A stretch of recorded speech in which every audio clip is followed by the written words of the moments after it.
Chilli chicken আর mushroom ব্যাপারটা কি তোমরা জানো কি? দেখো আমার মেয়ে কি বলছে, সে কি খাচ্ছে আজকে। কেমন? হুম, কি খাচ্ছ তুমি? Chilli chicken mushroom.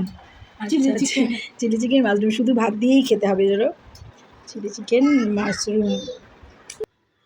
আসলে আমি বানিয়েছিলাম আজকে চিলি মাশরুম, কিন্তু আমার ছোট মেয়ে সেটা ঠিক বুঝতে পারলো না, ভাবলো কি আমি চিলি চিকেন বানিয়েছি, তাই এটা একটা নতুন নাম দিল চিলি চিকেন মাশরুম। তো কীভাবে বানিয়েছি সেই প্রসেসটা তোমাদের সাথে শেয়ার করছি। দেখো, আগে মাশরুমগুলো সুন্দর করে জলে প্রথমে ধুয়ে পরিষ্কার করে নিতে হবে, একটু নোংরা থাকে তো তাই। তারপর সেগুলোকে পিস পিস করে কেটে নিতে হবে, চারচুকো করে পিস পিস করে কেটে রেডি করতে হবে। তার আগে আমি একটা ময়দা, কর্নফ্লাওয়ার, আমার যা যা লাগবে সেগুলো আমি হাতের সামনে জোগাড় করে নিয়েছি।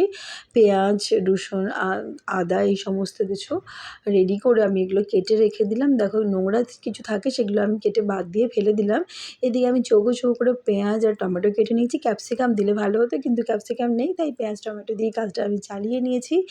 তো তারপর দেখো আমি ক্যাপসিকাম তো নেই, আর কি করা যাবে। তো এবার আমি কর্নফ্লাওয়ার দিয়ে, ডিম দিয়ে আর ওটাকে মেখে নিচ্ছি, ভালো করে সুন্দর করে মেখে নিলাম। এখন কিন্তু নুন দেবে না, এর আগের দিন নুন দিয়ে ভীষণভাবে আমি ভুল করে ফেলেছিলাম।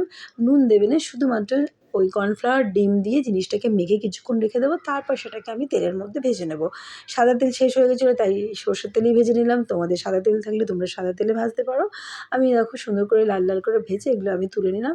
একে একে পুরো মাশরুমটাই আমি ভেজে সবটা তুলে নেব। এইদিকে আমি ভাজা হতে হতে এইদিকে আমি একটা কর্নফ্লাওয়ারের জল রেডি করলাম, আর সাথে একটা সস রেডি করলাম। কারণ চিলি মাশরুমের জন্য এই সস আর এই কর্নফ্লাওয়ারের জল ভীষণ ইম্পর্টেন্ট। 4 রকমের সস ছিল আমার কাছে, সবগুলো দিলাম।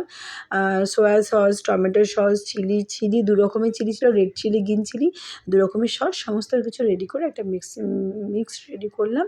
তারপর একে একে দেখো সুন্দর করে, দেখতে পুরো চিলি চিকেনের মতোই লাগছিলো, কিন্তু পুরো মনে হচ্ছে পাকোড়া ভেজে রাখছি আমি। সমস্ত ভেজে সব হাতের সামনে একসাথে রেডি করে নিলাম।